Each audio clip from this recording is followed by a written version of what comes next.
Guys, you're about to watch Paul Akers, one of my mentors, and his speech he gave at the 2024 Lean Summit.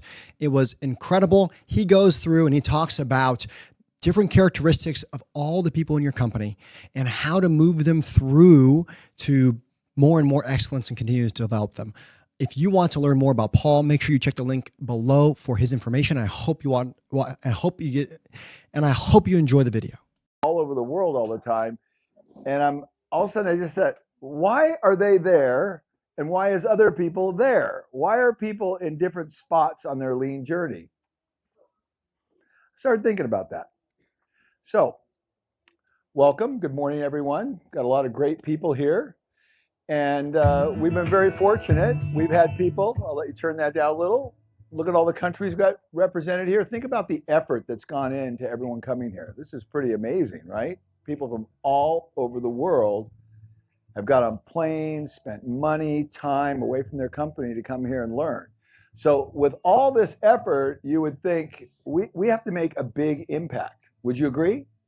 I mean, this is not a little impact, a big impact. And I'm going to tell you, it's not big enough to impact your company. It is not, okay? You have to think way beyond that. So who's in this room?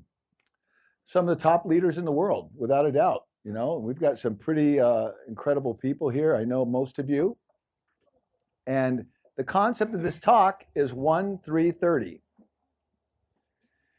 kind of a weird talk, isn't it? Kind of a weird concept. So here's what I was thinking. There are some people that when they learn about lean, they just, boom, it's it. Ryan would be a good example, right? You watched the videos, you said, that's it. I went to Japan. I saw what Lexus was doing. I said, that's it. It's not even negotiable. There is no way in the world that I'm not going to do this at the highest level. In this room, there are some ones. You're not better than anyone else. It has nothing to do with that. I'm going to explain. And then there are the threes. Those people hear it. Interesting. Let me hear a little more. A little more. I think I'm going to do this. And then there are the 30s. Well, you know, God, it's good. But I got this over here, and I'm distracted over here, and I got this product development over here. And gosh, you know, I've got to deal with this at home. And yeah, it's good. But I'm not like, wham, into the deep end. Who are these people? Why? That's the question I'm trying to answer. Who are these people? The 1, 3s, and 30s. So I thought about who are the ones. I don't know if I'm right on any of this. I'm just telling you what I'm thinking. I'm just musing out loud. So this is Aydin. He runs the biggest construction company in Kazakhstan. 8,000 employees. 9 years ago, he invited me to come to Kazakhstan to speak to his executive team. And for 8 hours, I stood on a stage like this with 100 top leaders from the company, and I spoke. And Aydin came up on stage afterwards, and he goes, stop. He looked at his 100 people, he says, we're going to do this. Period. We're going to do this. Why? Why did Aydin do this? He has 8,000 employees. Never. Who's going to take and move a company with 8,000? You know, think about the logistics. Think about the systems, the processes, everything that's involved in his company. We are dealing with nothing. Collectively in this room, we are dealing with nothing compared to what he's dealing with. And he says, we're doing it. Why? What kind of a man is that? Okay. So I started thinking out loud. He's fearless. He embraces change. He's a life learner. He's skilled. Lots of deep life experiences, and he has mentors. Those were the 6 characteristics that I thought Aydin had that were unequivocal, and that many of you in this room have. Alex Ramirez would be one. Ryan would be another one. There are many more in this room. Fearless. hey, change is good. It's not like a pain in the butt, but it's good. Life learner, always reading. So I originally put up here educated, I went to school, but it's not that, because it's not, I was a poor student in school. It's not about, if you're reading, are you what? Jack said, well, I don't really read, but I'm constantly watching YouTube videos, constantly trying to figure out how to do stuff, not stupid YouTube videos, but videos that are developing him and making him think. So life learner and skilled. This is an interesting point right here. I've noticed that the people who struggle with this, who are in the 3 or the 30, do not have the skill to actually take a screw gun and put a screw in, cut a board, put a wire together, do some electrical, do some plumbing. They don't have basic skills. And so there's their fear. They're afraid of doing this. They don't know how to do it. So it's difficult. And lean is so much about action and about gemba and about doing work. So they lack the skills. And a lot of these people are not really well traveled. They haven't traveled a lot. They haven't been exposed to a lot of people. The best example I can give you of that is we just went to Kazakhstan with 6 top leaders from Japan. And some of them have not traveled a lot. And these people were top leaders. I told you, biggest bridge builders, incredible people. And they said to me, our lives are changed. We had no idea this part of the world, what was going on. We had no idea. And their whole mind just opened up. And they're changed people. They literally wrote, we are changed people. This experience, going around the world, seeing what's going on, it's very, very important. I told you what we do at our company. I mean, Lucas has been all over the world. I've taken him everywhere. I've taken many of my people all over the world to expose them, to develop them. And then mentors, very big. Aiden has mentors. Everyone's driving him and pushing him. Iron Man and this. He's always being mentored by people who are above him that are just pushing him and just saying, it's not enough. These characteristics. And you say, but why does that matter, Paul? I'll explain. So, fearless, embracing change, I did a little funny thing so you can remember it. Reading all the time, some skill, deep experiences, and mentors. Okay? Kind of a fun little picture. This is the little kid. Are you the little kid that's on the one wheel? I'm doing a one wheel. I'm 64 years old, and I ride a one wheel, and I surf, and I kite surf, and I foil. I always pushing the envelope. Always pushing the envelope, but not to the point of endangering myself. I'm careful about that. So I'm careful.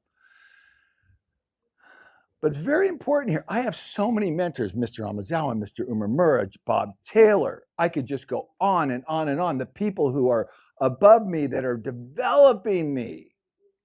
This gives me the courage, and I'm fearless. But then we have the 3s.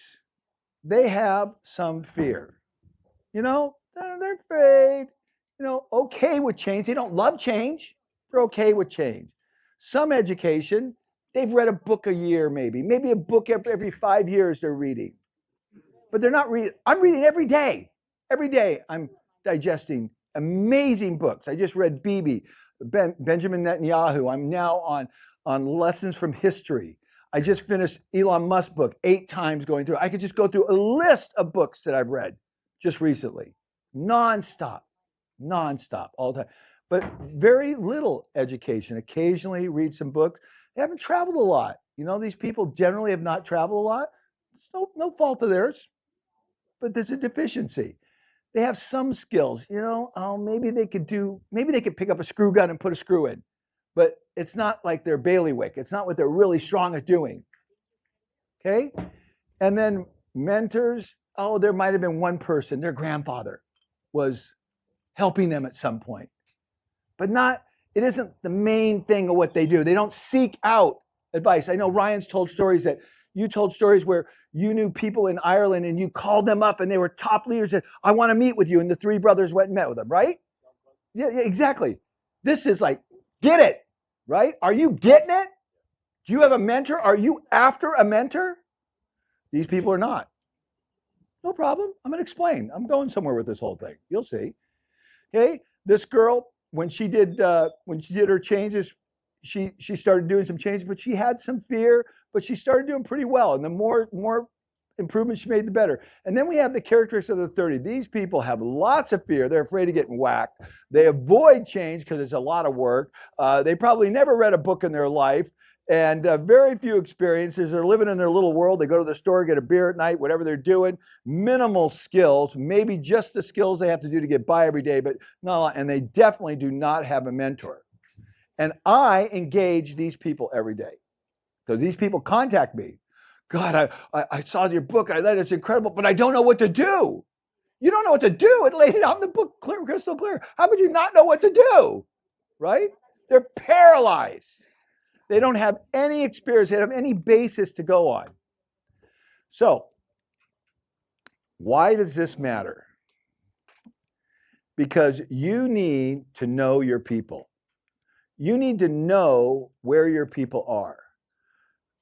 I think once you understand these characteristics and you can identify the deficiencies that a particular individual might have, that has a good attitude, that has the potential to go somewhere, but they lack all these things. Adam talked about mentorship, that if you start developing their skills, you start actually go side by side, show them how to use a screw gun, show them how to use a table saw, show them how to wire an electrical. I'll never forget the story with Bob Taylor. I told you a story about Bob Taylor. He mentored me. Everyone had gone home.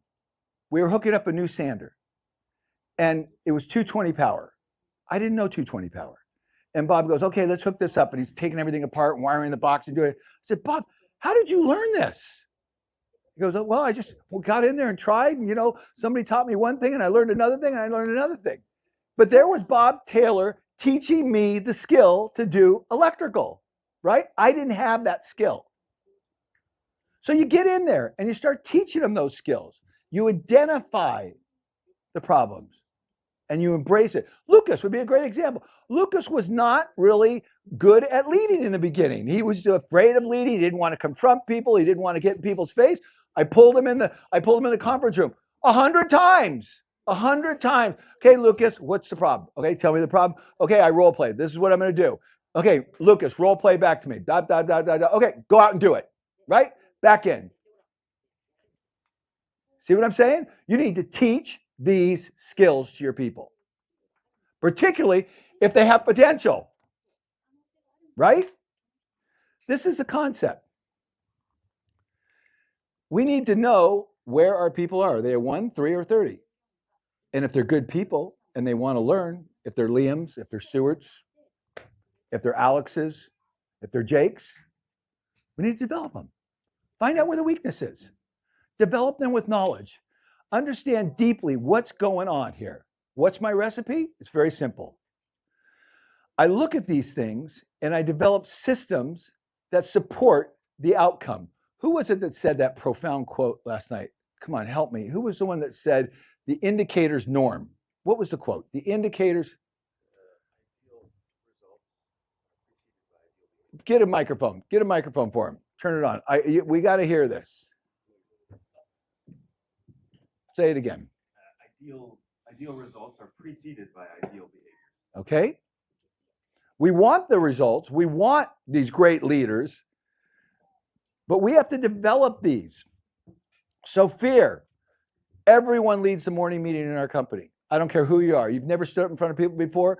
I'll never forget leaders coming to my company and saying, Paul, your 18-year-old can lead meetings better than my executives in my company that has 1,000 employees.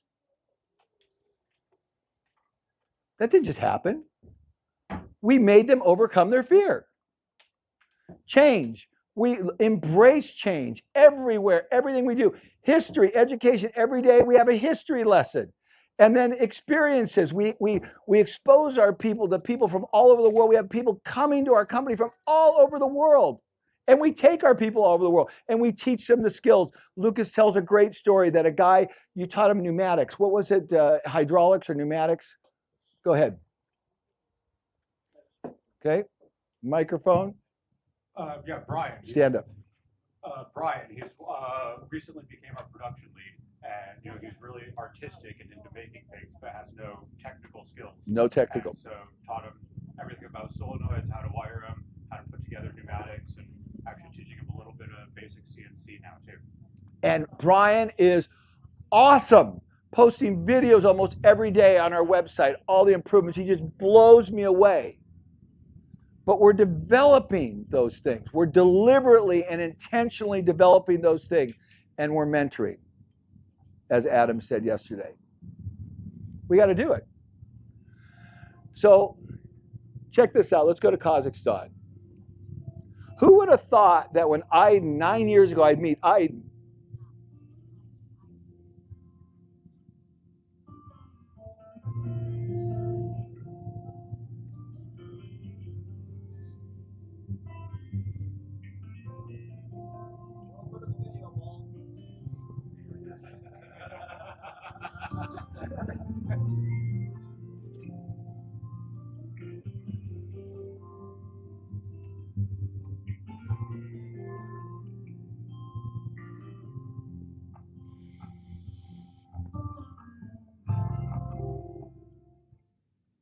These are the schools in Kazakhstan.